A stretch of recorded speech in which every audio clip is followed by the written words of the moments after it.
Greetings, Inquisitors. Welcome to the Holocron. There's a lot of different game modes in Star Wars Galaxy of Heroes, which might leave a newer player wondering which one of these is truly important for me to be building teams and working on. I'm going to help you answer that question. My name is Darth Loquitur. As we get started, please remember to take out your like saber and annihilate that like button. I sure would appreciate it. This is the third in my player guides for 2025. If you're a newer player and you haven't watched the other two, it might be in your best interest to go back and watch those first. This is going to be talking about account priorities for the different game modes. If you're a new player, brand new account, Fleet Arena is the most important thing. Events come next, then raids, then guild events, conquest, Grand Arena, and Squad Arena is the least important thing that you'll work on. Just to explain a little bit why this is the right order, Fleet Arena currently has crystal income for placement. So if you place in the top 10, or ideally in the top 5, that gives you a lot of daily crystal income. Crystals can be used to refresh energy. That can be used to farm more characters and build more stuff in your account. So it's this nice snowball effect where if you pay attention to Fleet and you get high placement in Fleet, that'll help you build your account, keep that placement, keep the crystals coming in, and you'll snowball the income in your account. It's the single most impactful way to get crystals in the early game. I recommend Executor as the first big journey that you're doing on a new account. Be aware this is a game that takes a long time, so Executor is a big journey, requires characters taken to quite a high relic level. It will take anywhere from 4 to 8 months to complete the Executor journey, depending on how you play and how much you're willing to spend on the game.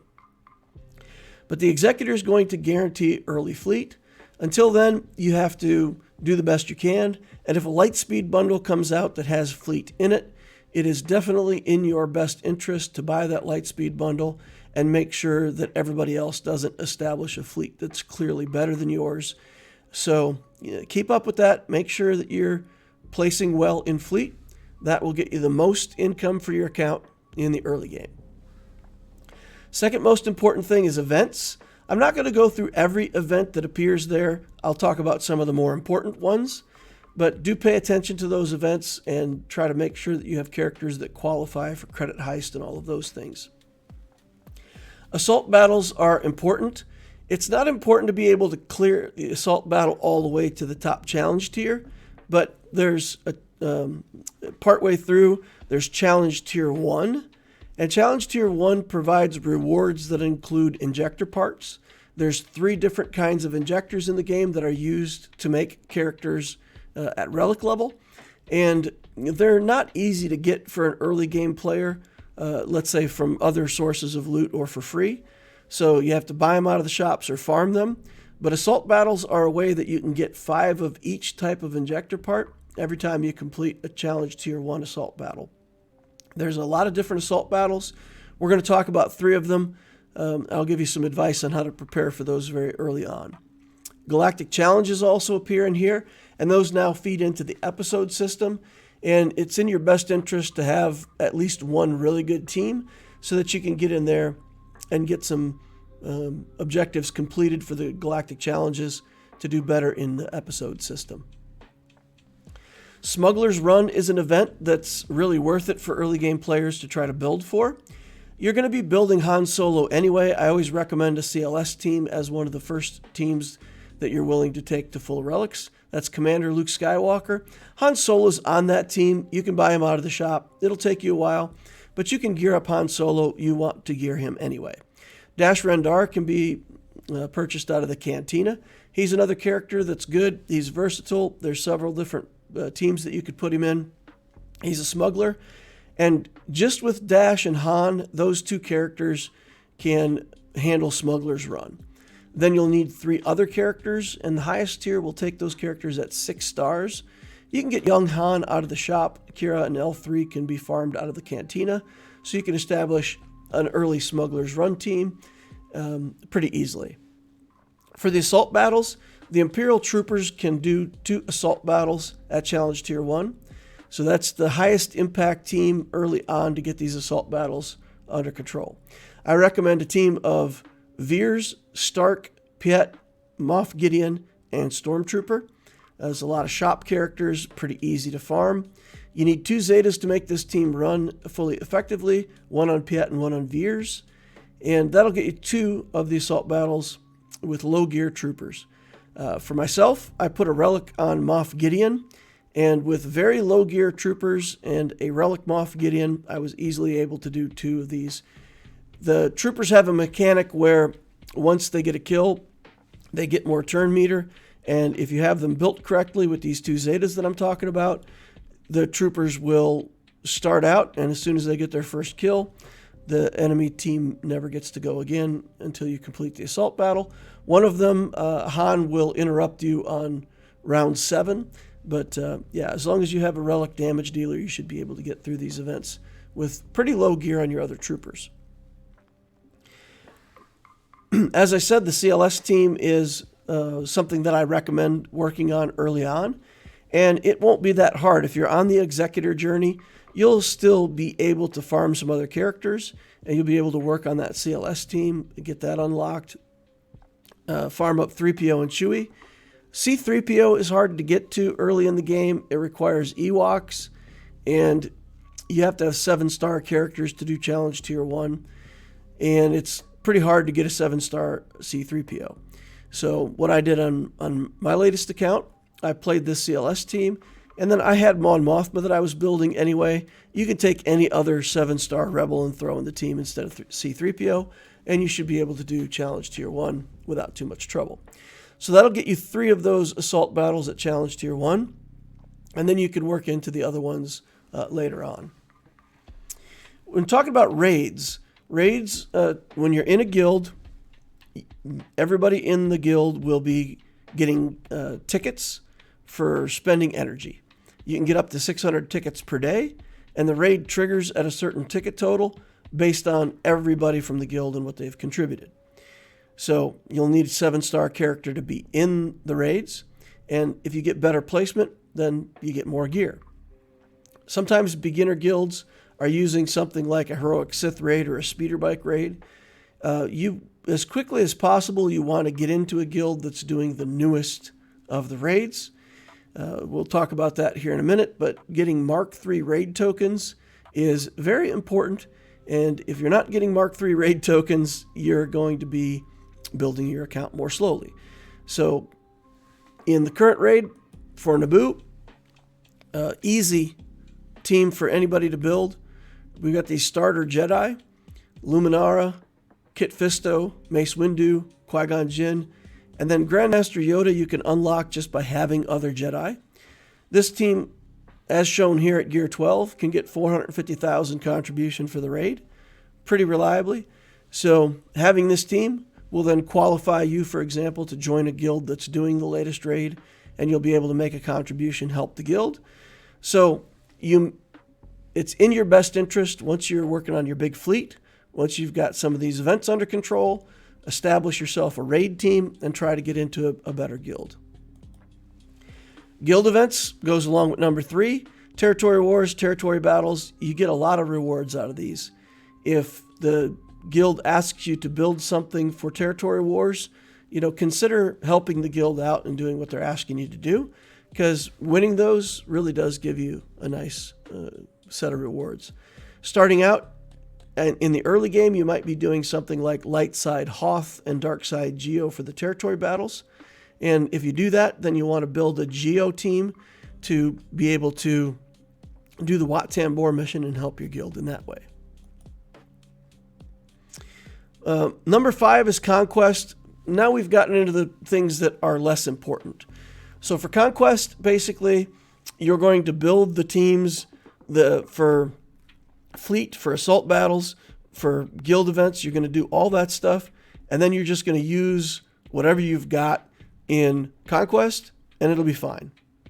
The CLS team is fantastic in Conquest. The Geos do pretty well in the early Conquests. So you'll have teams that you can do in easy and normal, and my recommendation is don't go crazy trying to build anything specifically for Conquest. Just use what you've got for the other game modes. Same for Grand Arena. Grand Arena used to be the reason to play Star Wars Galaxy of Heroes, but the matchmaking system now, people who don't play filter all the way down to the bottom.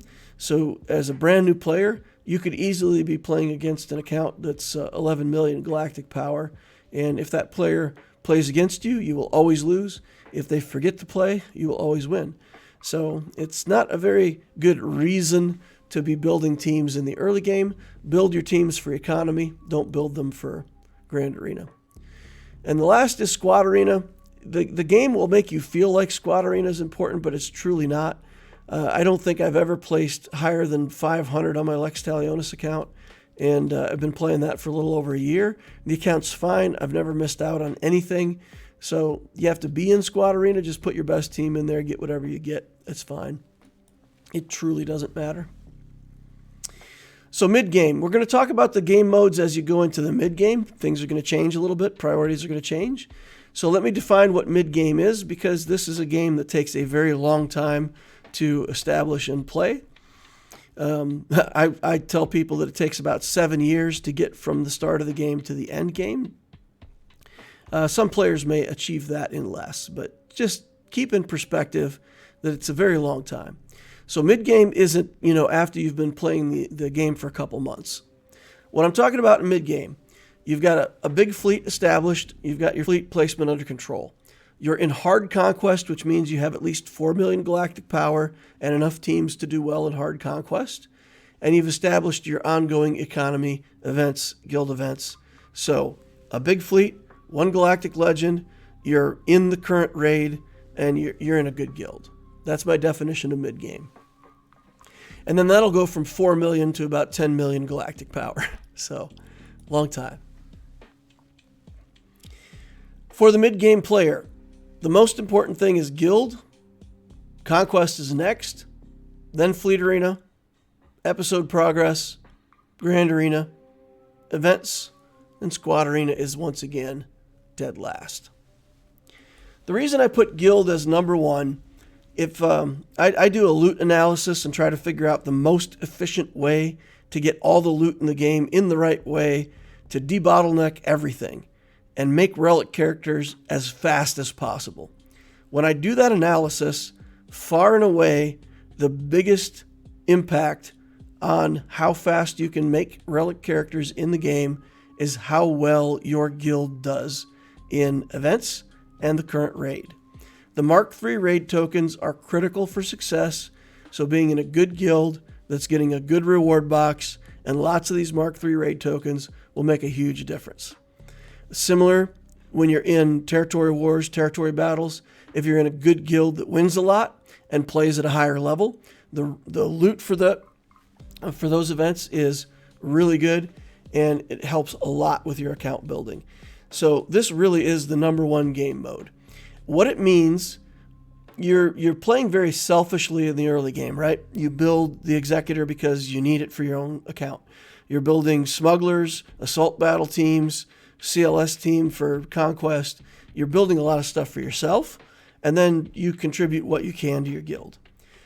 When you're in the mid-game, that changes. You have to start building what the guild needs. If they need a certain team for territory war defense, build it. Be willing to put Omicrons on that team. When they say that everybody has to contribute 1.5 million in the raid, build the right teams, take them up to higher relic levels, do your part. If you do your part and everybody else in the guild does theirs, everybody gets the reward. I can't express this strongly enough. Getting 50 players together who all contribute to these objectives changes the scope of how you can build your account.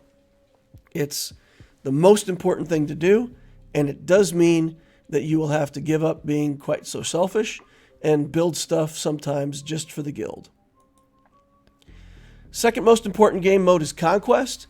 There's new characters introduced into the game, sometimes ships that come in through the Conquest game mode, and if you don't get those while they're in Conquest, then you end up trying to get them out of Proving Ground.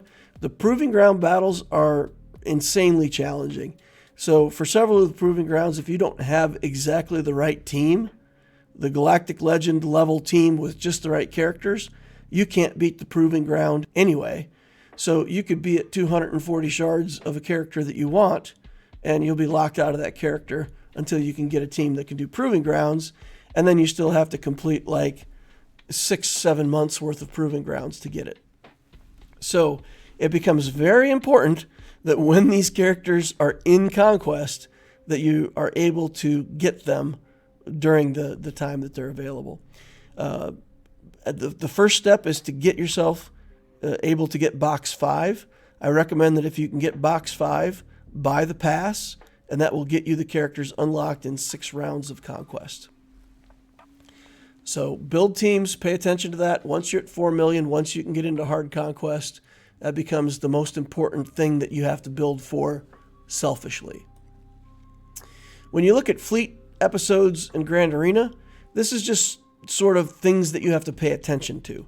So if the fleet meta changes, something game-changing comes out like the Punishing One ship that came out a couple months ago, you may have to adjust, put more relics on characters, change things around a little bit, use different fleets.